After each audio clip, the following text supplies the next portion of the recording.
모급 시제품 제작을 3D 프린터로 할까, CNC MCT 같은 기계 가공으로 할까에 대해서 말씀을 한번 드려보도록 하겠습니다.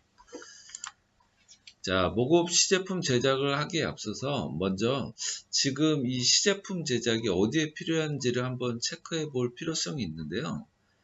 이런 과정을 거치게 되면 불필요한 요소도 사전에 제거되어 의외로 시제품을 만드는 횟수도 줄어들게 됩니다.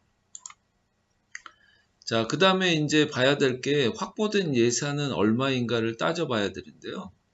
시제품 제작은 생각보다 많은 비용이 들어갑니다.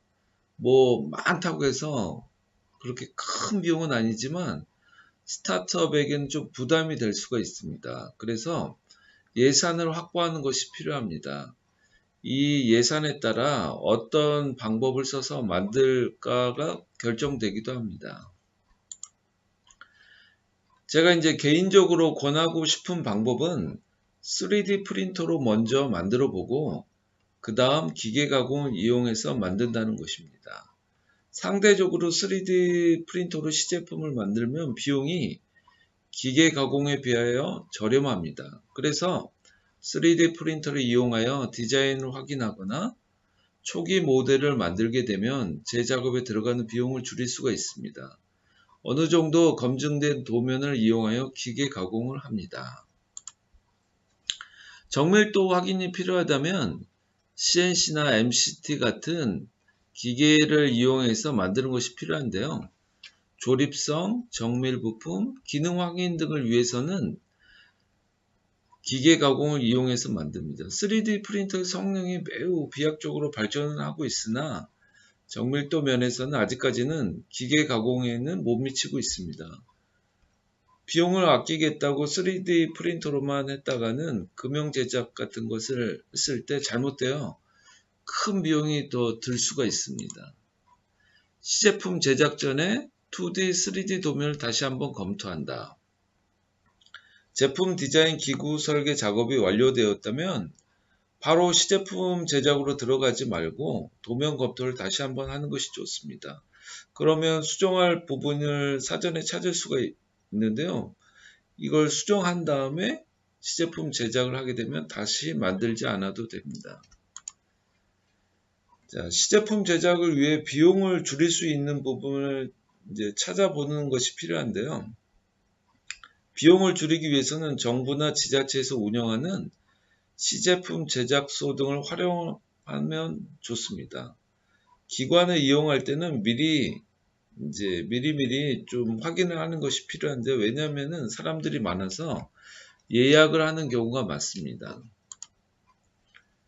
고무 등의 신축성 있는 소재는 3D 프린터로 물성을 테스트하기 부족하다.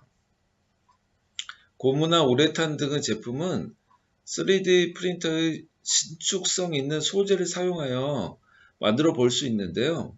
근데 이제 그 신축성이라는 게 이렇게 눌러보고 탄성 같은 게 있는데요. 이걸 해보기에는 좀 부족합니다. 뭐 이렇게 하면은 뭐 신축성이 부족하니까 이게 뭐 깨져버린다고 할까요? 잘 부서집니다. 이런 경우는 실리콘 몰드를 별도로 만들어서 이 고무 소재나 우레탄 소재 같은 것은 시제품을 만들고 있습니다. 이렇게 해야지 이제 직접 이제 고무 물성하고 완전히 똑같은 제품을 만들어서 테스트하는 것이 가능합니다. 3D 프린터로 구현할 수 있는 금속 제품 제한적이다. 요즘은 메탈 프린터라고 해서 이제 고가의 장비들이 나오고 있는데요. 아직까지는 제한적으로 좀 쓰이고 있습니다. 그래서 이제 보편화되면 더 좋아질 것으로 보이고 있습니다. 이제 지금 같은 경우는 알루미늄 같은 게 이제 기계 가공을 이용해서 많이 사용되어지고 있습니다. 표면에 색상 질감을 입히기 위해서는 별도의 후가공 공정이 필요하다. 자, 3D 프린터나 기계 가공을 통해서 나온 시제품에는 이 색상을 입히려면은 이 표면을 매끄럽게 해주는 작업이 필요합니다. 3D 프린터 같은 경우는 기계 가공에 비해 표면이 거칠어 손이 더 많이 가고 있습니다. 3D 프린터 업체에서는 또 표면에 도색을 잘 해주지는 않고 있습니다. 자, 지금까지 시제품 제작을 할 때는 3D 프린터는 디자인 확인 등 초기 단계에서 사용하고 보다 정밀하고 고무와 같이 신축성이 필요한 경우는 기계 가공을 이용한다고 말씀을 드렸습니다. 감사합니다. 아이디어 메이터였습니다.